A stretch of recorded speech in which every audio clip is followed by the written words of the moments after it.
Olá, seja muito bem-vindo ao Resolvendo Dilemas. Você tá estranhando o cenário? Miga, Juliana, tô aqui utilizando o cenário do podcast Podstar. Por quê? Porque eu posso, a minha amiga me cedeu e eu não podia perder a oportunidade de trazer para você, telespectador do canal 14 da NET, aqui da nossa cidade, uma entrevista que eu, pesquei mesmo na feira hoje. E é por isso que a gente está utilizando o cenário, porque estamos gravando num dia que não se gravaria normalmente o Resolvendo Dilemas. Por isso que você está olhando e está um pouquinho diferente. Não sei não, hein? Mas eu gostei muito.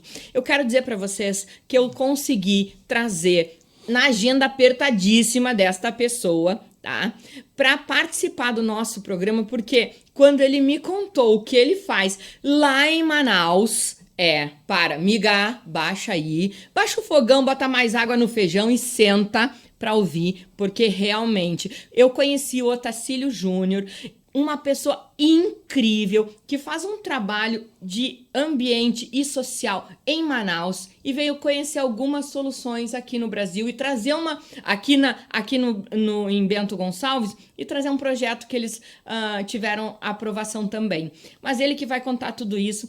Otacílio, seja muito bem-vindo ao Resolvendo Dilemas. Conta um pouquinho aí quem é o Otacílio, como é que ele parou aqui de paraquedas no Resolvendo Dilemas. Diz pra gente aí, que história é essa de ambiental, de Manaus, como é que é tudo isso? Primeiramente, Perla, muito obrigado pelo convite, muito obrigado pela essa sinergia, né, do Congresso do FIEMA, e dizer que é uma honra muito grande ao GPE, né, o governo do Amazonas, através do nosso governador Wilson Lima, e o nosso coordenador Marcelo, está aqui no teu programa, trazendo um pouco do que nós fazemos, do que nós vivemos e o que nós respiramos pelo Amazonas, né?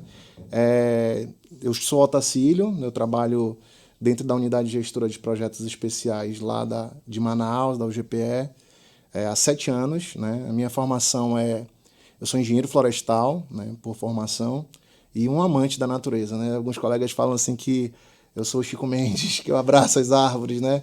E é por isso que a gente está aqui. A gente veio aqui no Congresso, a gente veio aqui em Bento Gonçalves, trazer um pouquinho, né? Um pouquinho do que a gente trabalha, um pouquinho do que é esse nosso trabalho que foi submetido ao Congresso.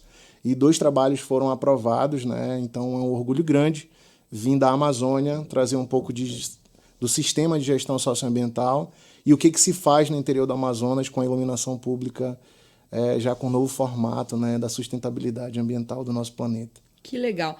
Gente, eu quero dizer para vocês que ele começou a contar para mim que ele tem um projeto lá no Amazonas onde ele consegue fazer uma reestruturação de pessoas em vulnerabilidade social, que vivem em situações degradantes, naquelas palafitas, em lugares inóspitos. E esse projeto deu tão certo, e trouxe para as pessoas não só um ambiente novo para trabalho, mas uma condição de vida humanizada. Como é que é essa história de todo mundo no seu ninho direitinho, né? Para que haja um convívio legal. Explica como é que funciona isso. Eu coloco os meus amiguinhos, eu arrumo a casa com todo mundo. Como é que fica isso? Maravilha. A gente trabalha desde o ano de 2006, né, de preparação desde 2004, no Programa Social e Ambiental dos Igarapés de Manaus, né?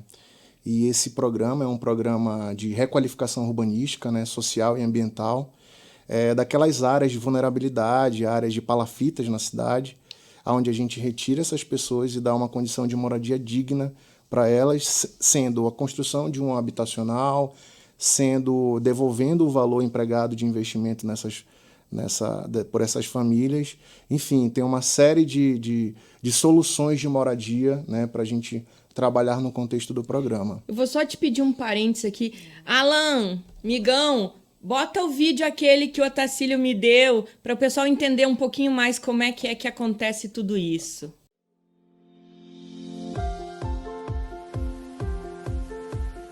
A visita aos apartamentos é parte das oficinas de preparação realizadas pela UGPE.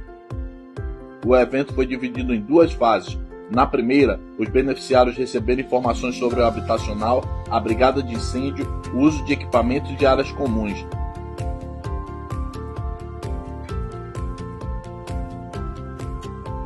A gente está muito feliz desse momento, é um momento histórico. Vocês serão 32 famílias morando em 32 apartamentos e vocês vão morar praticamente num condomínio, com uma infraestrutura adequada, com a dignidade que vocês merecem.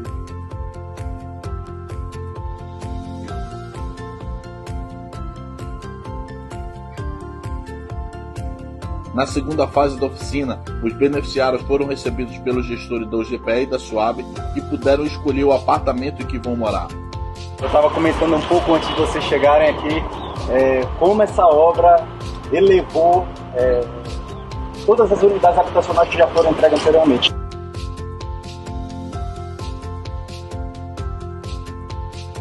Ai, muito feliz, estou muito alegre, né? Já escolhi o meu apartamento, é um sonho realizado, vou ter a minha moradia dos meus sonhos e eu estou muito feliz.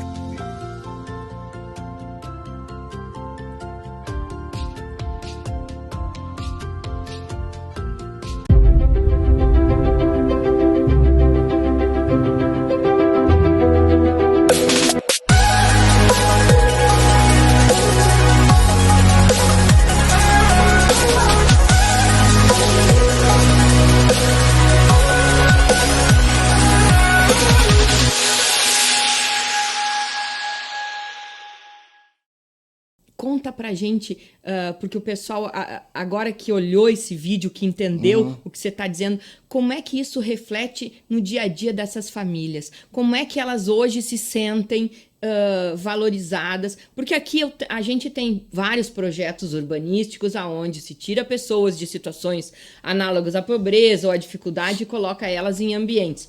E eu te confesso que os que existem aqui em Farroupilha não são adequados. A gente vê muita briga, violência, vê muita destruição.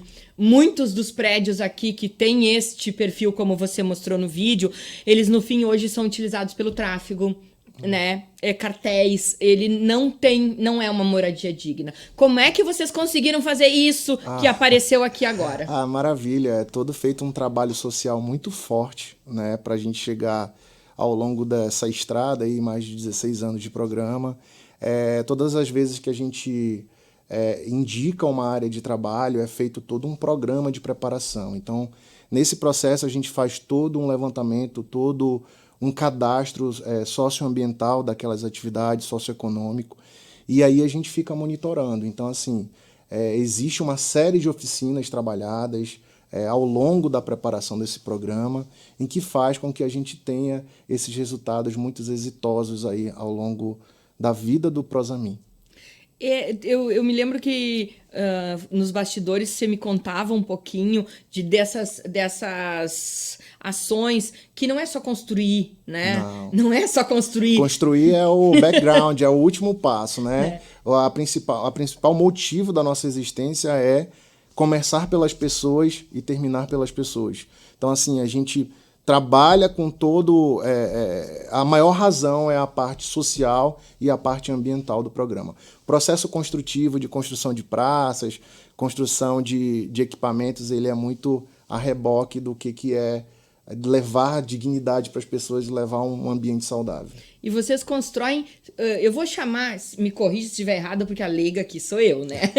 Me permita errar nesse sentido. Vocês construem subecossistemas, onde essas pessoas já têm o mesmo modelo de pensamento, a mesma condição, e isso não é segregador, isso, pelo contrário, ele é feito de uma forma humanizada. Perfeito. E eu vou usar a partir de agora o subecossistema, eu gostei muito. Gostei, Perla. E realmente isso acontece, né? No momento que a gente está levantando todo esse processo de tipologia, né, habitacional, desse momento que a gente está levantando a vida das pessoas, a gente consegue sim separar as pessoas com vocação para um certo tipo de situação, pessoas que têm, por exemplo, os nossos PCDs, eles têm preferência no nosso primeiro andar, né, do nosso pavimento. As pessoas da melhor idade também, elas têm preferência nisso. Então a gente consegue trazer famílias. Muitas das vezes, quando a gente vai fazer o reassentamento dessas pessoas, a casa ao lado é uma casa que é a do pai, é a da mãe, é a do sobrinho. Então a gente consegue fazer essa convergência, né, de amor e de carinho ao próximo das pessoas que estão ali. Então não é nada trabalhado de pegar a pessoa e colocar a 10 quilômetros de distância. Não, é premissa do programa a gente trabalhar na área de envoltória, né, para que aquelas pessoas se identifiquem com aquela área, né, para que elas vivam aquela cultura e aquele momento que elas sempre viveram. Então, essa é a premissa de programa. Não é só dar um 2x2 pro cara. Não. E, paralelo a isso, a gente tem os nossos parceiros de sustentabilidade. O que é isso?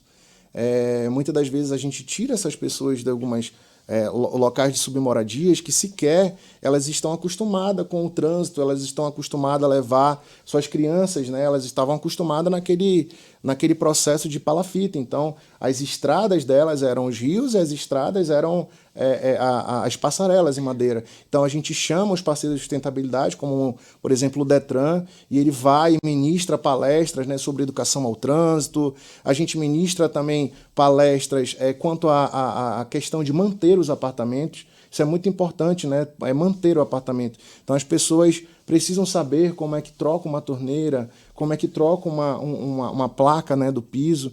Então, assim, as secretarias voltadas para isso, elas estão dentro desse arcabouço, né, de estrutura e elas fazem todo esse treinamento, trazer, né, e ficar dentro desse ninho que é o Prosamin. Então, acho que essa é a fórmula do sucesso e acho que é por isso que a gente consegue ter e hoje ter esse selo em Manaus. Todas as pessoas que moram em áreas de riscos, elas clamam pelo Prosamin. Então, isso é muito importante. Eu acho que isso sim é a chave do sucesso para que a gente traga essas pessoas e entendam um dia melhor na cidade de Manaus. Que incrível. E é legal, nós vimos no trânsito conversando sobre isso, né? De que nós temos que falar um pouco de Manaus, não só das árvores, não só da Amazônia Sim. em si, né? Falar do que Manaus está trazendo de mudança de conjuntura, porque é um estado que tem 2 milhões de habitantes. É gigantesca a cidade, né? E a distância, como você mesmo disse, né? Cabe o sul e o sudeste e sobra espaço. As nossas estradas são os nossos rios, né? Só para você ter uma ideia, Perla, tem municípios lá no Amazonas que a gente passa 7 dias navegando para chegar. Então aí você imagina aí a dificuldade. E eu sempre prezo, eu digo, hoje nós temos 98% da nossa floresta preservada e a gente precisa olhar para as pessoas que estão lá embaixo daquela floresta, porque são elas que preservam. Né? São elas que são os braços fortes, né? Nesse processo aí de tudo que acontece no país. Né? Então, a gente precisa olhar. Então, por isso que a gente sempre começa com as pessoas e termina com as pessoas. Se as pessoas não estiverem dentro desse contexto, dificilmente a gente estaria aí há mais de 15 anos com um programa aí referência aos programas de financiamento do Banco Interamericano de Desenvolvimento. A todos os telespectadores que são envolvidos com construção, com sustentabilidade, ou mesmo aos órgãos governamentais, prefeito querido aqui da nossa cidade, que gosta tanto da questão da sustentabilidade e da questão das obras. Quem sabe esteja aqui um contato bem importante e um aprendizado, né, para trazer esse tipo de aculturamento para nós. Porque é importante... sabe, Otacílio, que nós possamos aprender as boas práticas e eu acho que o mundo digital e o mundo, né, nos permite hoje esse alcance gigantesco e eu quero muito frisar isso que você disse, que é olhar a cultura da pessoa e entender que você está tirando ela de uma cultura horrorosa, sem dúvida, né, de uma vida totalmente desprovida daquilo que seria o ideal. E quando você coloca essas pessoas em um ecossistema muito mais arranjado, muito mais organizado, ela não sabe lidar com aquilo. Ela precisa ser aculturada para aquilo. Ela precisa ser educada para aquilo, né? Porque senão fica fácil dizer, ele não sabe cuidar. A gente foi lá, deu um prédio lindo e aquele povo ingrato não soube cuidar. Mas como é que ele vai saber cuidar se ele nunca foi educado para cuidar?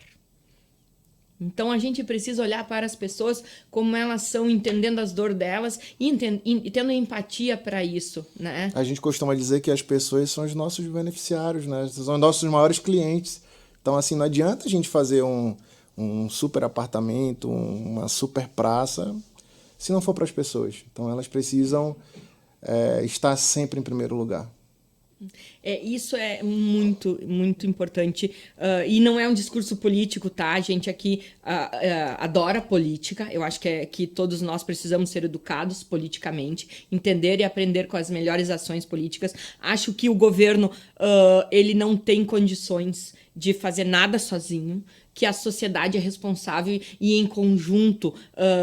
tanto executivo, legislativo, quanto entidades privadas. Somente a colaboração, eu insisto, toda vez que algum tema desses vem para eu Resolvendo Dilemas, eu digo que, para mim, nós como sociedade, nós como espécime, não sobreviveremos se não aprendermos a trabalhar colaborativamente e cooperativamente. E eu olho o teu projeto e um pouco que eu li ali, eu quero dar os parabéns ao governo de Manaus.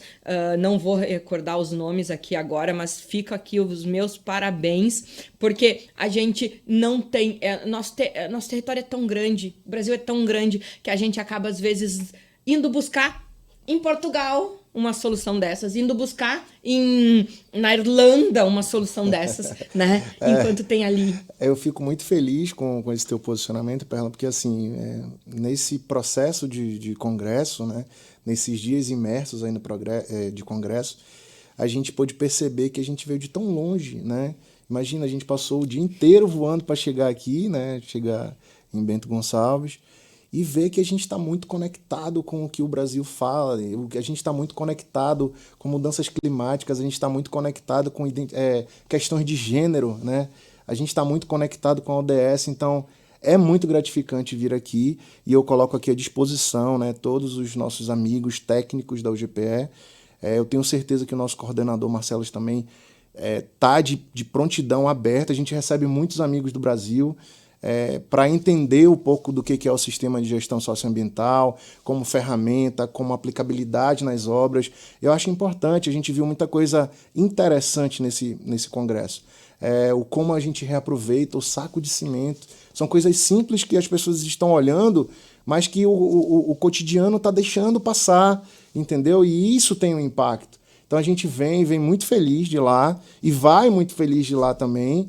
E a gente deixa aqui o convite aberto, né, a toda a prefeitura daqui de Farroupilha, de Bento Gonçalves, enfim, do estado do Rio Grande do Sul, para ir aprender um pouco. É claro que é um pouco mais calor, né? Eu já fui perguntado aqui acho que umas 10 vezes. E aí, essa roupa aí, você vai fazer o que com ela agora? Calma, ela é emprestada.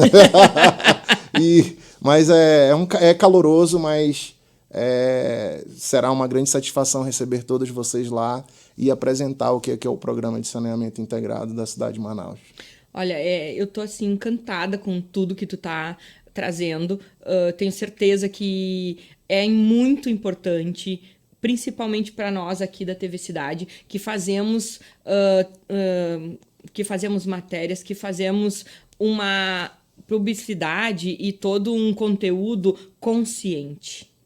Porque nós aqui, pela nossa distância quilométrica e continental, as fake news acabam dominando, né? A gente só escuta a história de que os caras do ouro lá estão roubando tudo, não sei quem mais destruiu tudo, e é só isso que a gente escuta, que Manaus ou a floresta amazônica acabou, que já venderam para os Estados Unidos, né? Esse é o tipo de notícia que, infelizmente, chega aqui. E aí eu acho que é nosso papel como TV, é nosso papel como mídia comunitária, poder proporcionar para o telespectador, tanto da nossa cidade quanto da região, uma pessoa que é de lá. Porque uma coisa é olhar na fake news, né? E outra coisa é ouvir de alguém que vive lá, que mora lá, que realmente conhece as realidades. Óbvio, tem dificuldade. A gente não tá na Disney, nós moramos no Brasil, né? Vai ter tudo que é tipo de dificuldade que existe, óbvio, mas é legal de ver isso, de você falar com orgulho que 98% da floresta amazônica está preservada. Eu nunca ouvi esse dado. Eu sempre escuto, queimaram tudo, né? Não sei quantos campos de futebol foram destruídos agora, sabe? Essa mídia do terror, né? Que, óbvio, vende. A gente sabe que vende. Mas ela não é uma mídia construtiva. Não. A gente vinha conversando no carro, né, Perla?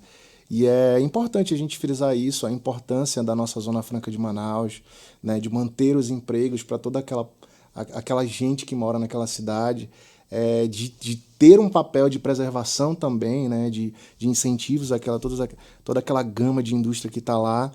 E eu não vou cansar de ecoar isso aos 4 cantos do país, né? O amor que eu tenho pelo meu estado, o amor que eu tenho pela minha cidade, e sempre eu estarei aqui à disposição. Quero dizer para ti que, assim, ó, as portas da TV Cidade, tá? Tanto para você quanto para o seu coordenador. A gente tem uma disponibilidade incrível, podemos fazer via Zoom, via sistemas distantes, para contar um pouco mais. Fica aberto aqui. Estou à disposição, com certeza o Glacir vai ter N outras perguntas nos programas dele que eu não saberia fazer aqui, porque ele é muito mais conectado com essas coisas urbanísticas e com a questão das cidades. Ele tem um programa chamado Cidades em Alerta, então a gente tem condições aí de mostrar muita coisa boa, porque agora a hora de fazer isso é quando a gente conhece pessoas e se conecta, né? Então eu quero te agradecer por ter aceitado essa loucura, né, de sair de um evento e vir comigo pra TV exatamente para fazer isso, e quero te agradecer de coração e te dizer que estamos aqui à tua disposição. Nosso tempo tá terminando, então eu vou pedir que você, assim, dedique assim, a tua mensagem final para todos os gaúchos e gaúchas. Uau, agora só faltou ser a abertura do nosso programa da manhã do domingo aqui, né? Gaúchos e gaúchas de todas as querências. Eu continuo muito feliz, né? Eu pude pela primeira vez provar do chimarrão, a Perla me deu esse privilégio e ainda falou que eu cheguei na... Não, você ficou no final, você roncou a cuia. Roncou a cuia, isso mesmo, né? E todas as vezes que eu venho aqui eu sou sempre bem tratado, né? É um estado fantástico, é um estado lindo, né? Essa diversidade cultural é tamanha.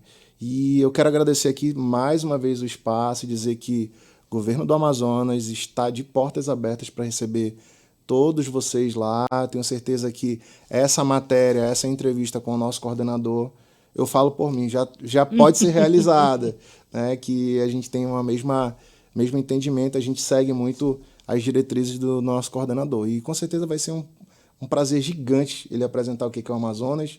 Ele também, que é um amazônida que ama aquela terra, vai trazer para vocês um pouco das experiências e aprender um pouco com vocês também o que se faz aqui, especialmente para a questão social e para a questão ambiental. Nosso muito obrigado. Gente, obrigado, ó. Beijo grande.